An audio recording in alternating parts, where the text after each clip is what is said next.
into the news article, Sandy was talking about the coronavirus, and I was going to bring an update on that. I actually spoke about it last week on the next chapter. And so this thing has legs, and it seems to be just moving forward. And I want to bring in some highlights on what's been going on in the last 4 or 5 days. And this is from Natural News from Mike Adams. Actually, this is what he posted on January 24th. There's even more from here, but it has some interesting information. His article is breaking. Coronavirus is a stealth strain that can be carried by people who show no fever or coughing symptoms. Detection almost impossible under current government guidelines. And he's talking about how coronavirus is spreading among people who show non-respiratory symptoms. This means detection of the carriers of the virus is going to be extremely difficult, given that nearly all health officials around the world are looking for respiratory symptoms such as coughing, sneezing, and breathing difficulties. Some carriers of this rapidly spreading strain of coronavirus show no fever and no coughing, but instead are exhibiting symptoms of diarrhea, vomiting, and chest pains. Thus far, official guidance on the symptoms of the Wuhan virus has been limited to fever and symptoms of respiratory illness, such as coughing, difficulty breathing, and shortness of breath, according to the Epoch Times. However, according to local media, a report by doctors and experts from Renmin Hospital of Wuhan University on Friday noted the appearance of initial symptoms not related to the respiratory system. It said that many patients who contracted the virus did not have a fever. Therefore, simply taking the temperature of passengers at transport hubs is not enough to screen for the virus. And there's 3 confirmed cases in the USA. Total secrecy about which hospitals have the patients. And human-to-human transmission of this novel coronavirus has already been confirmed, and according to multiple sources, there are 3 confirmed cases in the United States. And as we expected, the CDC and local health officials are refusing to release the names of the hospitals where they're being treated in quarantine. And then about the secrecy, the World Health Organization so far refuses to declare this as a global pandemic, even as they were rapidly declaring fake and hoax pandemics in the years past, such as the Zika virus. The Zika virus, if you remember, I mean, everybody needed to get this vaccination, and it was shrinking the heads of babies in Brazil and that type of thing. Well, it came out to be a hoax. And what Americans need to know is that this coronavirus situation is far worse than what's being reported by the controlled media, and that carriers are going to slip past even the best detection methods, because those methods are all based on looking for fevers and respiratory problems. And there was a comment on this report from a person named Lou, and it says, clearly work is proceeding. Yeah, is proceeding on inventing the perfect bioweapon. This weapon is needed more than ever now that they have destroyed, with their zero interest rate insanity, virtually every pension system in the world. Incidentally, this is how you can convince good people to do bad things. You engineer in horrible conditions, prompting good people to do worse than horrible things. So it's a very good bioweapon. There's some cynicism that people have because of being tired of being lied to. And well, let's be real. This most likely is a created virus that's been released to do havoc. It's just is. Exactly. But what's sad is that the confusion of the symptoms. Those symptoms are common for many illnesses. So now there's the wind shut too. I don't know. Yeah. So, but he went on. This is what I really liked about his comment here, and this is about the bioweapon.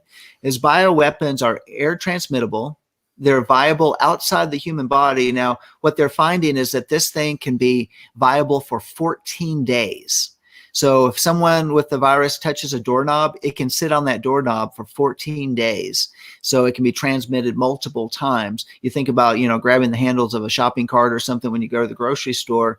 If someone's touched it and you touched it, you can get it. Yes, wear gloves. Yeah, wear gloves, wipe down your shopping cart, that type of thing. Just know what we're facing. It's viable outside the human body So not only can it be airborne, in fact, one of the things that they're talking about is the N95 masks are not protection. You need the full face mask to be protected from it. The doctors in Wuhan have said that they were wearing the 95 mask, but they were still coming down, themselves were coming down with it because they didn't have the eye protection because it was being absorbed in through the eyes. Fatality rate of a bioweapon is greater than 10% right now. There are reports, originally it came out, it was a 5% fatality. It's much higher now. I think it was pushing 15 to 18%. I think the reports are going as high as 40%. So just beware of that. It has an infection latency of a bioweapon as greater than 30 days. What we know is that people, this is the Chinese New Year, and many people were leaving China to go to different parts of the world to celebrate the Chinese New Year. So many of them were carrying it out of the country with no symptoms.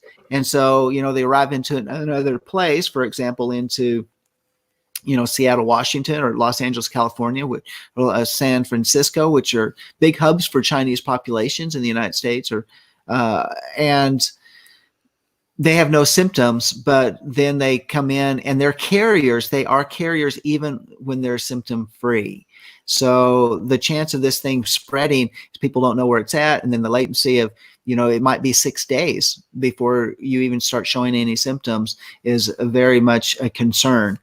And it's also very difficult to test for. A lot of times people are coming into these emergency rooms. They're going in there. They're like, it's showing symptoms of a common cold, and how quickly it starts to degrade. And so when these emergency rooms around the nation are not ready or prepared for this type of thing, how many people will be coming into these hospitals where they're circulating the air? They do have great filtration systems, but they're going to be circulating the air if they're not fully quarantined areas, and where it'll be contagious to staff carrying it to patients carrying it to loved ones and that are visiting in the hospital. The risk is very great. And so some people in the comments were talking about, well, this is just a common cold. Well, I would disagree that it's just the common cold, because that it has this high fatality rate. The interesting thing is the Bill and Melinda Gates Foundation seems to have some type of hand and play in this that's been going on for several months. That what their foundation is about is building immunizations, and they make money for those immunizations because of their investments, and they invest into making the vaccines, but then they make money on the backside. And so it looks like they've been working on a vaccine for this before it even took place. Now, there's also a concern as well that they think it might have been even a Chinese bioweapon that got released, and they did not intend for it to be released. So what does that say? Tammy said there's a biolab in Wuhan, and the lab has questionable safety practices. The full face mask needs to be N100 or better, P100. Of course, you said the full. Yeah, the full face mask. So the N95 just covers the nose and mouth. But the point on that is that there's an actual lab in Wuhan. Yeah, the Wuhan. And here's the thing: when they have problems or releases, they don't tell that someone made a mistake, because it might embarrass the party.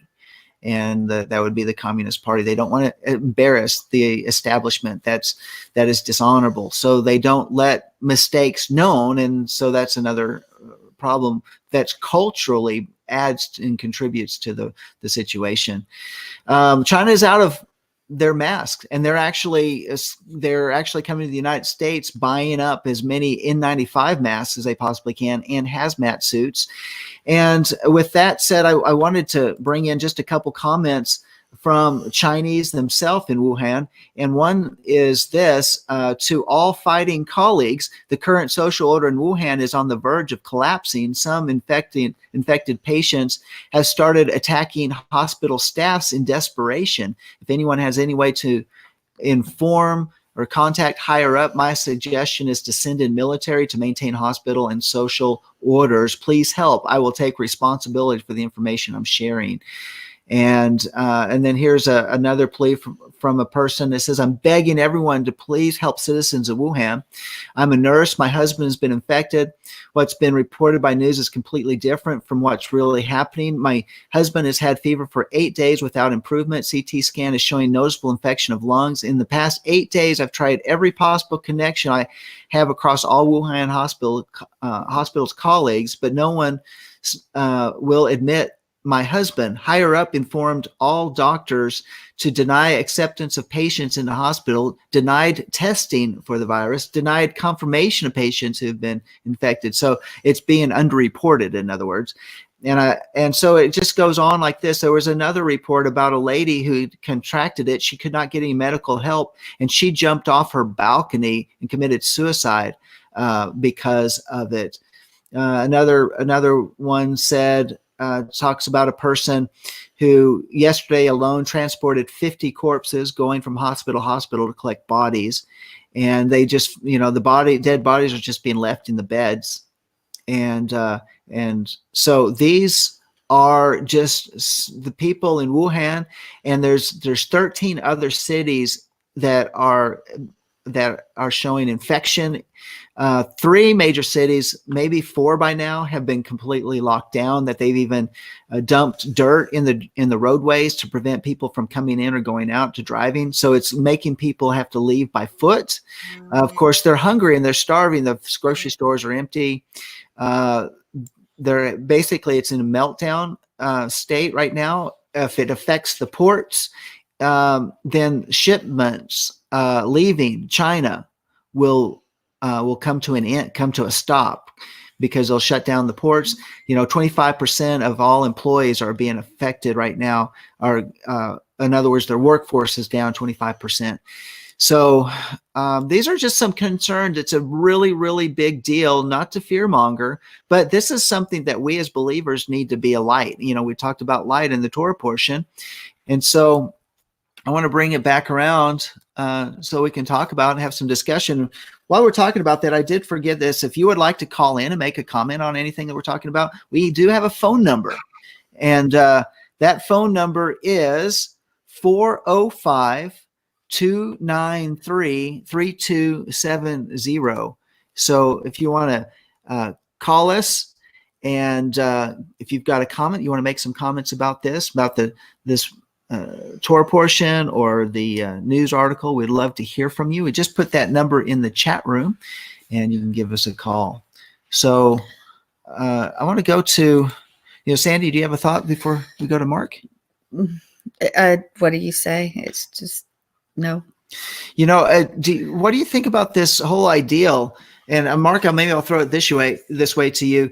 What do you think about this, where they're not making a big deal of this thing, and yet it shows that the coronavirus has some legs on it, and as opposed to what they made a big deal out of was the Zika virus, where which it ended up being a hoax, but they sure sold a lot of vaccinations for it. And they talked about even doing mosquitoes and that would bite you and give you immunization from the Zika virus. But what about this deal with the coronavirus? I don't know. I don't know enough about it, John. I come to you for you to tell me about it. I think we're saying, you said, and you spent a lot of detail on the news article. So we're pretty much saying you did it. There you go. Well, here's one thing. I sometimes these stories, if you really pay attention to what you're reading, it kind of sounds a little off, and that is the story of one person going around collecting bodies. First of all, there's not that statement within itself doesn't make any sense whatsoever at all. Oh, this guy, I think that he was employed to do that.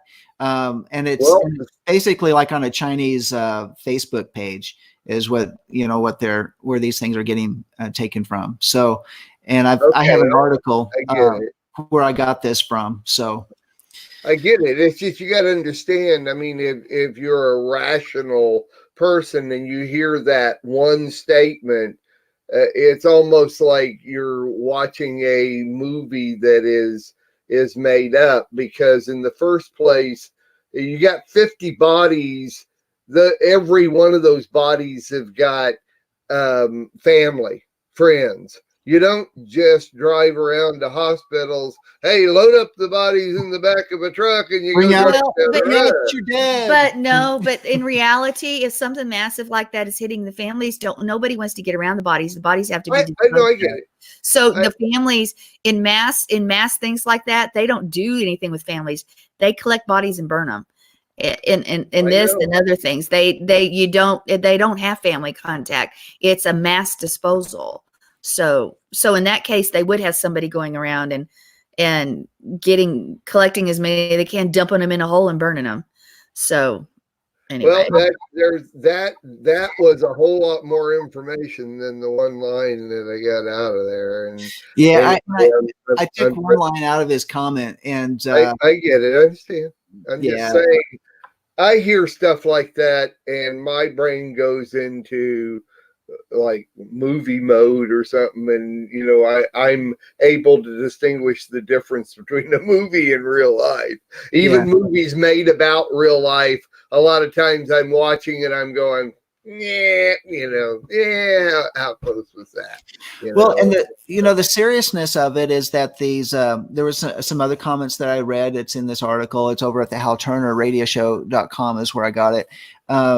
And in there, one lady was a nurse, and she's on medical staff, and said they're not even letting us go home. We're worn out, we're completely tired, and we can't just walk away because they'll take our medical license from us. And others were talking about how they're wearing these biosuits, but they're out of biosuits, so they're having to keep the same ones on, and you can't just take a biosuit off. So, which means that they can't use the restroom or eat anything like that. Then they just use their pants? They're afraid to. That's what the comment is that they're afraid to even go to the restroom. But 24 hours past, you're going to have to go. Yeah. And they're working these super long shifts. They're emotionally drained, and they're just turning. They have no room in the hospitals. They're just turning people away. So it's really a desperate situation there. And if this thing is the way it is, it is certainly something that we all need to be keeping our eyes on as how it might affect us here in the United States or anywhere in the world. And the other comment that I had read is that the places of high humidity and higher temperatures are going to be at a higher risk as opposed to those that are like Canada. Canada would be a lower risk because of the colder temperatures. So, but right now it's wintertime in China. It's cold. Just saying. And they've had cases popping up all over the world: Australia, Philippines, Japan, the United States, Europe? Mexico. I don't know. I think maybe something in London, maybe in England. I'm not quite sure about Europe yet, but we're just watching. We're keeping eyes on it. The only thing I can say is that everybody in America owns a gun. And so, if it comes over here, we'll handle it. Right.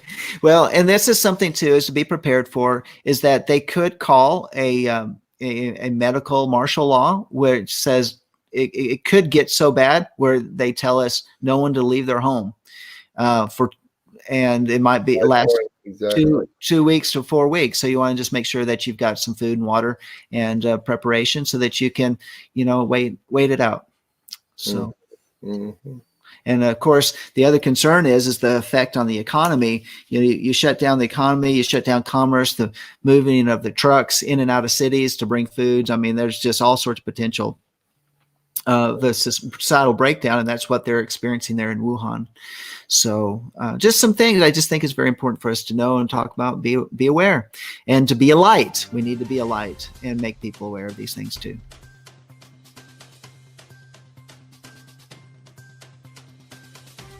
We are richly blessed to bring you what we believe is the fullest, most diverse, yet up-to-date progressive teachings, discussion, and prayer programming you can find anywhere on this planet. Be sure to take the tour of the MessianicLambRadio.com website. I'm Susan Hoogie, thanking you for joining us on the Messianic Lamb Video Network.